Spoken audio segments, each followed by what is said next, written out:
And he would tell me, which is what he thought about himself, he says, I just want to let you know, this company is going to keep paying you more and more money. You're a well-paid slave. Slave. That hit me. Wow. I'm stuck. That's a big message. That was huge. It hit. But so then I was taking these classes in college about philosophy, about religion. What's life about? The BT View Podcast.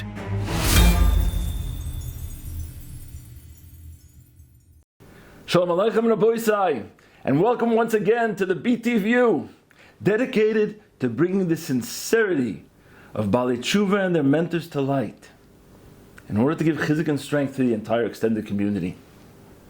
Today, Be'ez Hashem, we're going to be recording for the first time the story of a Baal Tshuva, in contrast to the mentors of Baalei Tshuva. Someone who did Tshuva during the miraculous era of the Tshuva movement that ranged approximately from 1970 to 2019. During those years, Rabbi Yehoshua, it was as if a window opened from Shemayim. It's as if a gate opened from heaven, and a spiritual light came down into the hearts of Jewish youth to seek to understand their heritage and to come back to their roots. Today we have the special opportunity of sharing the personal story of Rabbi Yehoshua Lewin. Shalom Aleichem, Rabbi Yehoshua. Aleichem Shalom. I need to say that even though all the details of your story are very miraculous almost, it shows how Hashem orchestrates the steps, every step of a Baal Tshuva along the way. But I would say that the main message of your story really comes out at the end, once you became frum already, and you continued to grow and seek a connection, as hard as it was, seek that connection with something you had already established was true. So, why don't we start off with a few questions to give the listeners some background, a point of reference from where you were coming from. Who were your last frum ancestors before you? Right. So on my mother's side, they came from Poland, and they actually were religious. On my mother's side, they were religious. On my father's side, at least 4 generations not religious. They were writers for the Tsar in the communist Russia. No connection whatsoever. 4 generations. At least. Okay, so where were your parents born, and what was their exposure to Judaism? So they were born in Argentina before the war, and my mother's exposure was she grew up in a Shomer Shabbos home, but in a neighborhood that wasn't religious. So she was not religious. Her parents were, she already wasn't. My father didn't know anything. He knew Yiddish because that was the custom there, but nothing, only very Zionistic. So people actually spoke Yiddish, but they spoke Yiddish. He went to a school called Shalom Aleichem. Keeping halach, but didn't know anything. Wow. They didn't teach them anything about. Okay, so where were you born, and what was your affiliation? So I was born in Argentina, but they left when I was 3 years old, and then went to New York, in Brooklyn. Brooklyn, New York. A lot of Jews. Okay. So my parents wanted me to have a connection with Judaism. They highly respected Judaism, even though they didn't really know anything. So they sent me to Jewish day school. They sent me to Jewish camps. I went to Chabad camp. So you did have some affiliation. So I had some Judaism. connection. I heard about. I learned something. To what age? And that lasted till 4th grade. 4th grade. Fourth grade. That was talking about 10 years old. Right. And at that point, they saw it wasn't working. I wasn't so interested. I didn't get along so well in the school. I was a very energetic kid. At that point, they put me in public school. Wow. And public school, Judaism had no relevance. Before your bar mitzvah, you already. Before my bar mitzvah, had no public school, no connection with Judaism. Yeah. Wow. My reconnection to Judaism happened before the bar mitzvah. They had me take classes to prepare the haftarah, which was very customary. Back then, you'd get out of school class. Traditional Judaism. Correct. And there. How did you relate to those classes? So those classes were interesting because not only do they teach you the haftarah, but they would have philosophy. So I remember the Orthodox rabbi, he once said, he was telling a story about Avram Avinu. And I asked him, I said, how do I know that story's true? Maybe it's a fairy tale. And I was 12 years old. And he got angry at the question. And I was upset that he got angry at the question. And that was my last time entering anything Jewish. You know what it is? It's probably a little contrast between the approach of the generations. Right. The previous generations would go in such a way that they wouldn't support questions. Right. Because it was very challenging from secularism. But the generation afterwards, your generation, of course, is very inquisitive and wants to know. Right. And you meant well. So how did you react after that, after the bar mitzvah lessons? So after bar mitzvah lessons, I even stopped the bar mitzvah lessons. I wouldn't go to him. I memorized the Haftarah on my own. I was so upset by his reaction. I did it on my own. Did the actual bar mitzvah, and that was it. Wow. Never put on the tefillin again. He taught me one time, never again. The day of your bar mitzvah. The day of bar mitzvah, 10 years later was the next time I put on tefillin. Wow. It's probably the story of a lot of Jews. Wow. Okay, so now let's get to the story. When did your search start, and what was your search for at all at the beginning? Right. So I would say the search at the beginning was only to make money. When I started college, I had one goal. I will be rich. That was the only thing driving my life, thinking about it 24/7. So I went to NYU Business School. A goal in a capitalist society. Yeah. And plus, my parents were a very poor family, so they had struggled financially. So I'm not going to be the one that's not going to struggle. What did you major in? So I majored in economics in NYU, and NYU had a very positive effect. In what way? I ended up getting a very good job while in college, working at Morgan Stanley, which even today is a very big firm, but back then was doing very, very well. Wow. So this was sort of to support yourself through college. Right, support myself through college, and it was an opportunity to enter in something that at the end I wanted to do. Investment banking, brokering, I wasn't sure which direction. In other words, if you start to work there, why don't you get a better job later? Right, better connections. And I started working there, and suddenly I saw as a major gift, I had very high disposable income. Baruch Hashem. Baruch Hashem. And the side benefit, which was why the search started, my drive for money dropped. Because now money came, I had money. I could buy whatever I wanted. Yeah, but you're still single, But I had so much disposable income, so every week I would buy something new, and I said, okay, it's empty. I bought it, and that's it. The next thing. You had experienced already, so to speak, at that age, whatever the culture had to sell fit to you. Right. And so at that point, I was open to other things. And at that point, really, I started asking myself, what's life about? Because I started asking people in the job, and everyone else was working at a much higher level than me. I was the entry. Right. And they were making my dream salary. Right. And I'd ask them, I would look around, because I would get to meet a lot of people. Ask your elders. I was a very friendly person. And I asked them, are they happy at their job? And the majority of the answers were, I'm happy about the paycheck. Wow. But the job, and I asked a dumb question, which was, so why do you stay if you're not happy? So I said, well, how do I pay the rent, the car quotas, and other expenses? In other words, you heard behind the scenes that the purpose of the work is in order to cover my necessities. Right. And it's not really for a positive goal. Right. And that bothered me. It bothered me deeply because I said, that's going to happen to me. I'm going to get stuck in a life that I'm stuck by life circumstances that I have to keep up this lifestyle, and I'm not going to have no way out. At that time, I became very good friends with a coworker who was a much higher level than me, and he was a genius. I've never met such one of those genius. Type of minds. No, his SAT score was a perfect score. He graduated top of his class. You proved yourself. Yeah, okay. He was a genius. He actually, Lincoln Douglas debate nationwide, he came number 2. Okay. No, wow. So he could present any issue, argue any issue, wow. And he became my mentor. Wow. And he was the first person that taught me how to think. He said, read these books, watch these movies, listen to this music. I want you to analyze what was the message. Because he almost knew everything already. He had computers before He had an opinion on everything. Wow. He says, how would you do it better, differently? And that's the first time I started thinking, critically. And he would tell me, which is what he thought about himself, he says, I just want to let you know, this company is going to keep paying you more and more money. You're a well-paid slave. Slave. That hit me. Wow. I'm stuck. That's a big message. That was huge. It hit. But so then I was taking these classes in college about philosophy, about religion. What's life about? And for the next 3 years, I kept... So did you discover anything in the college years?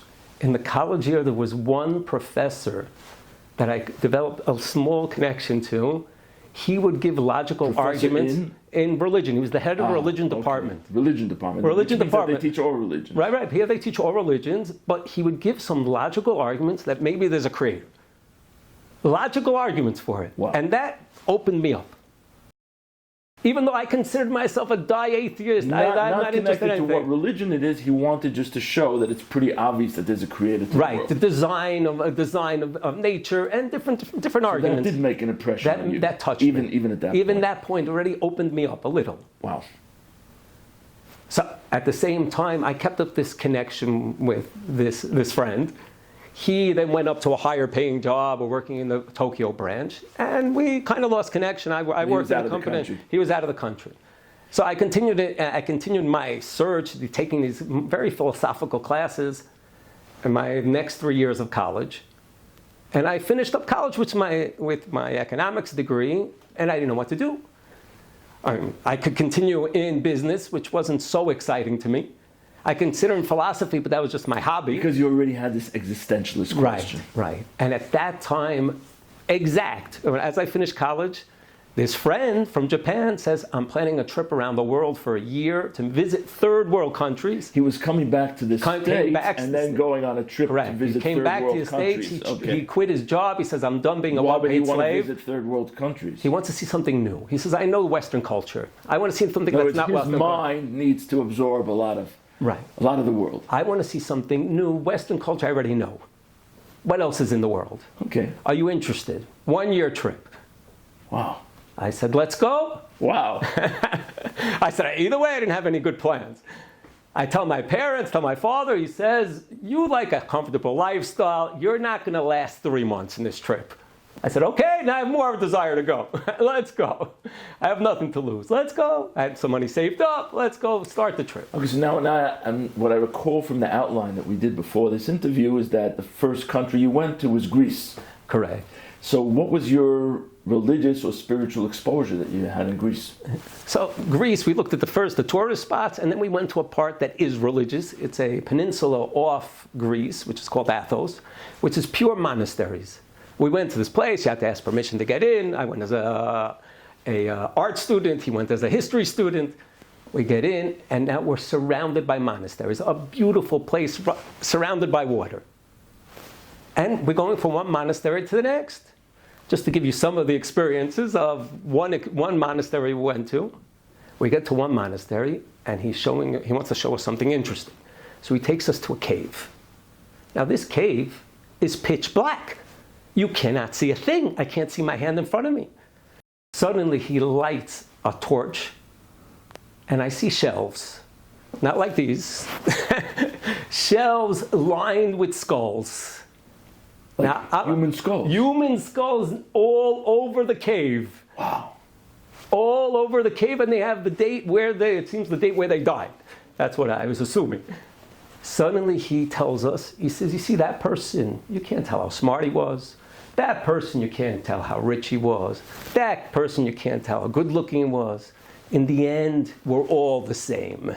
And he takes us out of the cave. My friend is trembling. His leg is shaking. Wow. Experience with death touched me a little. Wow. Touched him a lot more. Wow. Okay, so that was your exposure in Greece. How did you feel after that experience? That's how your friend felt. How did you feel after that experience? After that experience, I felt I enjoyed the calm of the place. A place to reflect. You enjoyed? Okay. I enjoyed the reflection. That was interesting. After all the business of the Western world. Yeah, because there was nothing to... They were all farmers. And you're just pure quiet. This is before internet existed, really, and there was no radio. There was nothing. Of a third world country, right? Okay, but I'm saying about that spiritual experience. Did you? No, it didn't touch me. Didn't touch you. Didn't even affect you. Very little effect. It so affected now, him. if I remember correctly, the next country you went to was Turkey. What was your religious exposure in Turkey? So religious exposure in Turkey, we were mostly in Eastern Turkey most of the time for Eastern Turkey, which was over a month there. And it's very Arab.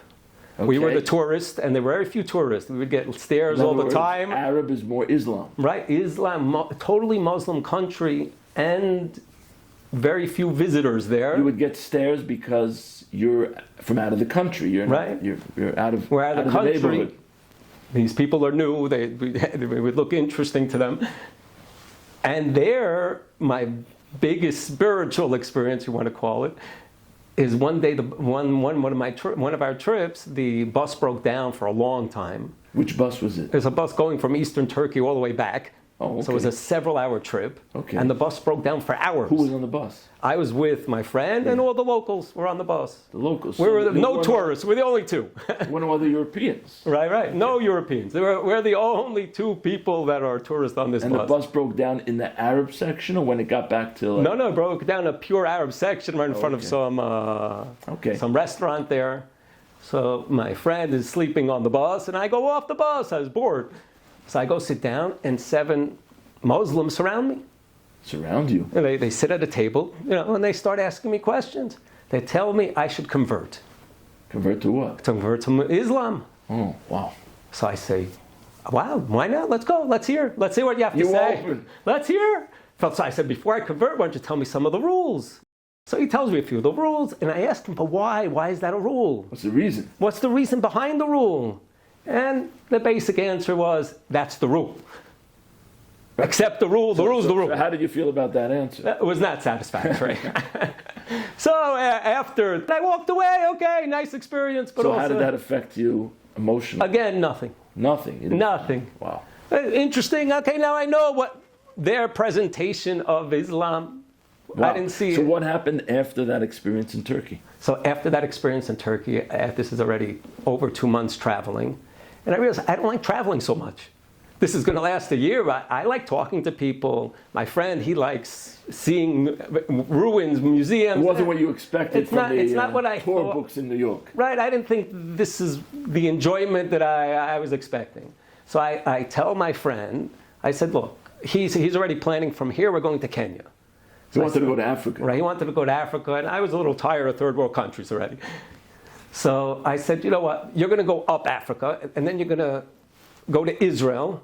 I think Israel's the closest first world country. You made up after Africa to go to Israel. Right. This is part of your trip. Part of the trip that he was going to go up, and I decided I'm going to skip part of that trip. I'll start in Israel, and we'll meet there, and I'll decide there. Why? Because you didn't want to go to Africa. Right. I didn't want to go to third world country. I was tired of that part. We'll meet later. I'll go straight to Israel. So you came alone to Israel? I came alone to Israel. Took a boat to Haifa. Okay, so what was your spiritual exposure initially in Israel? So Israel, I get to Israel, get to Haifa. Yeah. Then I spent time in Afula, which was friends of my parents' family, who treated me incredibly. They gave me the keys to their house. They said, we'll meet at night, we work.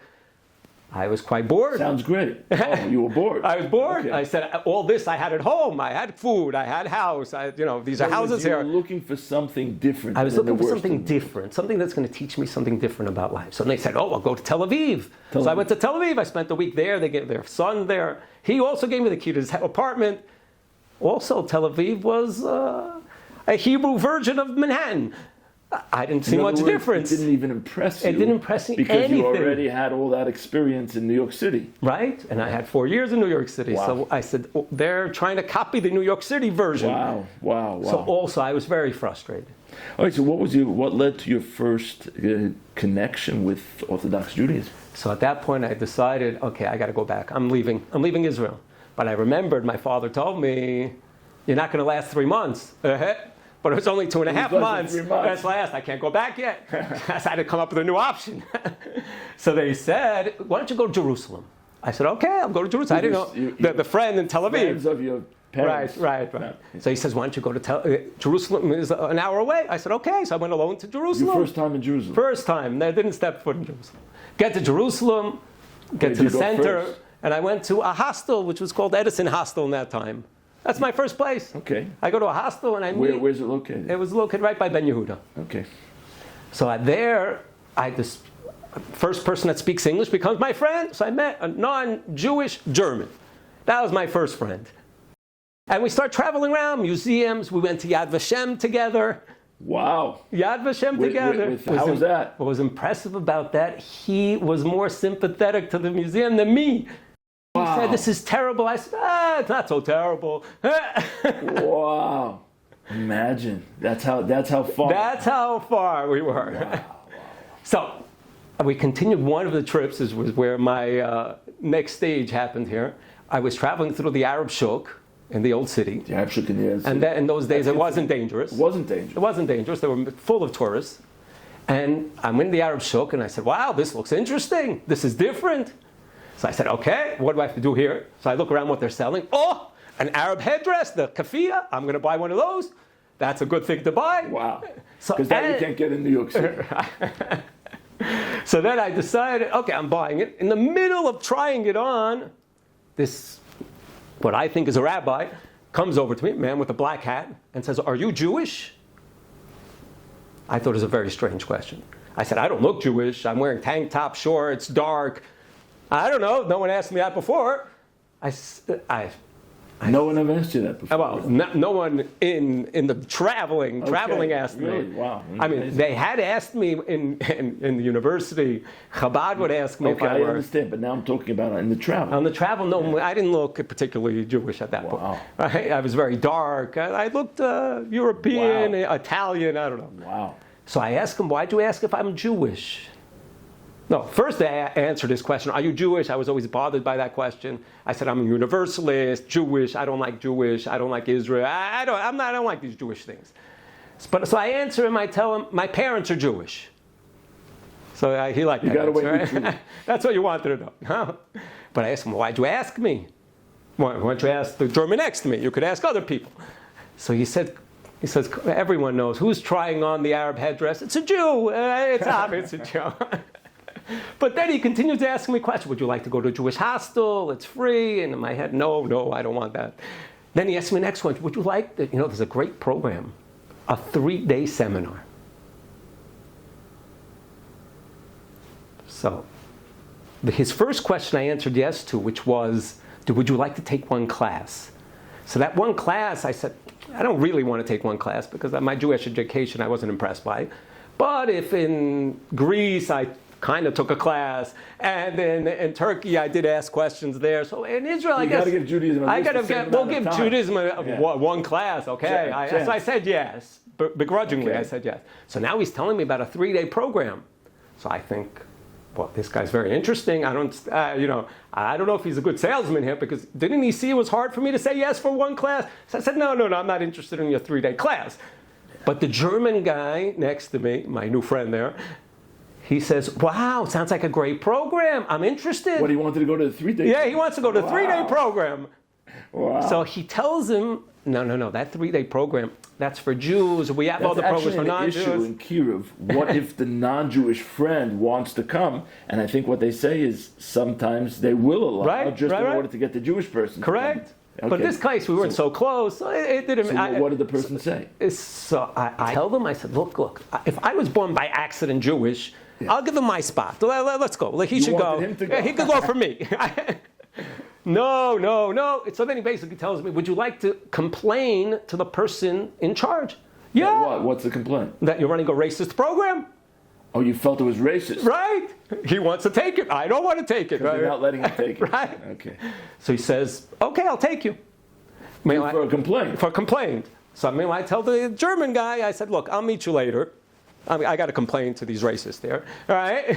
And we'll talk later. I'll meet you in the afternoon." So I go to the office to complain. So I complained to the person. Which yeshiva? So this was Eisha Torah at the time, their beginner program. So I complained to the person in charge. I didn't like his answer so much. So in the meantime, a class was starting. While you were sitting in the office? While I was sitting in this outside the class, he says, "A class about to start in 1 minute. Would you like to start a class?" So I said, "Okay." You had already obligated yourself to hear. Right, I said I would listen to one class. So I go into the class is being taught by Rabbi Moti Berger. So I listen to the class. I'm the only person in the class that's not wearing head covering here, right? I thought everyone else is somewhat connected. I listened to the class. It was an interesting class about pluralism. What does Reform hold? What does Conservative hold? What does Orthodoxy hold? What does Christianity hold? And comparing the different groups. Wow. Okay. Like all four. All four. Wow. So interesting. My conclusion to the class was, you're comparing one dumb philosophy to another dumb philosophy, and which one's dumber than the next? They all make no sense. All religions doesn't make any sense. So that's how I came out of the class. But when I get out of class, the rabbi comes up to me. He says, "How are you? What's your name? Do you have any questions?" I said, "Yeah." So I throw out my first question. I said, "Rabbi, isn't it stupid that you can't turn a light on Shabbos?" Because you knew a little about Judaism. Because I knew about Judaism. Yeah. Isn't that a ridiculous thing? Yeah. So he says, "Yeah, isn't it ridiculous to do circumcision?" I said, "Also true." And then I ask him another question, and he says, "Isn't it ridiculous to put up a mezuzah?" I said, "That's also true." So he's helping you along. He's helping me, and that touched me. It's the first religious person of any religion that could think in my way of thinking. He wasn't defensive about it. He wasn't defensive. If you're going to ask better. He was helping your question. And he didn't even answer my question, but I loved him. Wow. I said, "Wow, this is an intelligent person. Wow. I'm coming back." Because he was open. Right? And he was a warm person. I also liked him. Wow. Right? But he was open, and he could think like the way I think. Right? He agreed with you. He liked the question. He says, "You should ask better." So that whole week, once a day, I would go to listen to his class. Wow. I would tour and go back just for his class. Wow. And that weekend, they asked me, "Do you want to take this discovery program, 3-day program?" Wow. So I had planned to go to Masada that weekend. But I said, "No, okay." They convinced me. That week, I'll take the discovery you were program. into it already. Right? I want to hear what you have to say. So before the program, they make you fill out what happened to the Masada plan? I said, "I'll do it the week after." I was in no rush. I just canceled. So where was your friend? Friend was in the hostel, so he had other friends. It was a whole group of like 5 okay. people, so I wasn't his only friend. So he didn't end up coming to No, the he Discovery wasn't interested in Judaism. Okay. So in the meantime, I take this discovery course, which I'm starting off negative in everything Jewish. But at the end of 3 days, I have major doubts. All my statistics of what I think of Judaism goes up to 50% when it was 0 before. Wow. I'm in doubt. Wow. I said they presented good arguments, but I'm going to destroy the argument. Well, in other words, it was good rational argument. Right, pure rational argument. And the emotional part, there was one person teacher there who is a person that became religious. I met many religious Jews in my life, but never someone that decided to be religious. And this guy was cool. He was funny. Why would he choose to be a religious Jew? What's wrong with him? Didn't make any sense. And this was a successful guy. He was a writer on television. He was a good guy. He's intelligent. Made no sense. And the arguments also had a certain sense. I wasn't convinced, but the combination of the two put you into a place of doubt already. Correct. So after the seminar, I decided, okay, the next 3 months, I'm destroying this. What do you mean the next 3 months? I'm going to stay in yeshiva now. Oh, you went into the yeshiva? I went straight into yeshiva, beginner program. But for the purpose of not accepting it? Not accepting it, to refute it. To refute it? I'm coming to refute it. That became your holy mission? That's my mission. I was even in the base medrash, and I remember I would not use a kippah. And a rabbi would come over to me, maybe you want to use a kippah? No, I don't. I'm not religious. I'm not using a kippah. In other words, bedavka, right? You didn't follow the rules. Right? That's not my rule. Because if you want me to follow that rule, I'm leaving. In order to refute the system. Right? Okay. And one day, after my, let's say, 2 to 3 months of investigating, to the extent I even called my mother, I'm in yeshiva, she said, "Wow, great! We didn't think you're going to marry a Jew," right? Which was a good chance that wasn't going to happen. Fantastic. I said, in the meantime, I want you to send me my old philosophy books, but guys, I don't remember the old arguments. Oh, you wanted all the arguments? I want the arguments. Let's go. So were you busy with this really the whole day for like a couple months? Well, I was busy most of the day. Most of the day? I wouldn't travel. Just like a regular yeshiva right? person learned from the morning till the evening, you would just involved in books and trying to figure out what the what is the basis, what's the was. logic is, and what's the problems with the logic. And you had enough rabbis to ask you questions? Right, and they loved the questions. In the meantime, once they put me in a Gemara class for one day, and I said, nah, this doesn't interest me. This doesn't help me in my arguments. I need philosophical. So you didn't even that didn't work. Program. No text. No, let's just talk philosophy. Wow. After 3 months, one day, out of the blue, and I don't know why it happened, I'm listening to a class. It was a standard Chumash class, and it was the end of Devarim. And it struck me, this is true. Literally, I put my head on the table and I start crying. And I never did that before in my life. I just start crying with two conflicting emotions. One emotion, positive. This is what I've been searching for. This is the meaning of life. This is what it's about. And then the other emotion, the part that's saying, this requires a lot of change. I'm not ready. This is a lot of work. At the two times. And literally for minutes, I was on the table bawling. Almost like fear of the unknown. What's going to be now? Wow. Wow. Okay, so what did you do then? How did you reacclimate in order to then continue in yeshiva? No, so at that point, now that I decided this is true, so now I have to know Judaism. I don't know anything. It obligates you. And now I have to know this, but I want to know how to read it. I don't want them to tell me what it says. I want to read what it says. Yourself. Myself. And that was a massive challenge. Even though I had bar mitzvah lessons when I returned at that age, even Aleph Beis I didn't know. Hebrew. I didn't even know Aleph Beis I didn't know. Nothing. Right. I would, even when I started praying at the beginning, it was pure English. I couldn't read it in Hebrew. Wow. So, what happened to your whole life that was in New York? What happened? So after 6 months in yeshiva actually, I went back. Okay. When I went back, at that point I tell my parents, I decide I'm going to spend 1 year in yeshiva, everything, even though I just finished college, so I didn't have any obligations to go back to. I said, okay, let's give it 1 year. I want to become independent in Jewish text. So how long were you back in New York until you came just back to Israel? A little less than a month. Wow, just to get things together. Amazing. And what was your parents' reaction to your change in lifestyle? So it was mixed reaction. My mother's side, she was very positive. And she, at the beginning, even started keeping Shabbos. She actually became religious. Wow. Right? Because I was becoming more, so she started. My father didn't understand anything.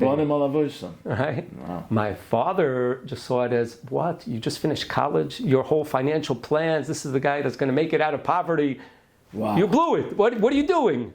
They brainwashed you. He was concerned about the parnassus right? aspect. Yeah. So it took him a few years till it kicked in that he actually was turned and was very positive at the end. Wow, amazing. Okay, so maybe I'll just fill in the listeners to the end of the story. You remained in yeshiva and remained learning for many years. You went on to receive smicha, to get married and build a beautiful family, until the point till today, you're actually a mentor at an Eshet Torah program in the Old City. Baruch Hashem. So my question is just, what would you say was the biggest challenge afterwards in acclimating to Frum society? The biggest challenge personally was learning itself. The challenge of just picking up the two languages, Hebrew, Aramaic, it was extremely challenging. It took me 2 years to understand basic Hebrew, the most minimal level. Wow. I mean, I remember being in the Old City and someone asked me, "Ech korim lecha?" And I said, "I don't know. I didn't even know what the words mean." Wow. Hebrew was super hard. Israel and you didn't nothing, not a word. I only knew to answer everything. Ani lo yodeh. I don't know. Wow. Hebrew was extremely hard. How long did it take you to get Hebrew? Hebrew just to read basic stuff was 5 years. 5 years? 5 years. Wow. And then how long did it take you to get to that point that you wanted to see the sources inside? Till I could see it inside and enjoy seeing it inside. Yeah. We're talking probably 12 years. 12 years? Pain. It was very painful. Especially since I saw myself as a person who did well in school. Wow. And this is not going. This is very hard. Wow. And And I put in think that's the tremendous message. tremendous effort. I remember one Rabbi Goga, gave me the secret that started the change. He told me, just take one page and you're going to be an expert at that page. Oh. That page I literally learned 40 times, 40 at least. I knew it by heart. That started the change. Wow. That page became my dictionary. Amazing. That was the beginning of the Hebrew. Amazing, amazing. Wow, that's a great answer. So I think that's really the main message now. How much you fought for something, the sacrifice in order to follow up on something that you already discovered was true. Right. Rabbi Yehoshua, thank you so much for sharing with us today. It's a pleasure to be here. I want to give you a big bracha. You should continue to have nachas from yourself, from your beautiful family, from all your students, and be able to give over that self-sacrifice and that message of your life for many years to come. Amen. And the Rav should continue doing good work for Klal Yisrael. Oh, mine. And to all of our listeners, remember, the BT view matters. And we're not asking the listeners for anything financial. We're just asking for a click. Remember, if you can click on subscribe or even just a comment or like, you're helping us to continue to bring you these episodes of the sincerity of Baalei Tshuva to light for the benefit of all of Klal Yisrael. Thank you to all the listeners for all your support. Take care of Boisai. Till next time. The BT View Podcast.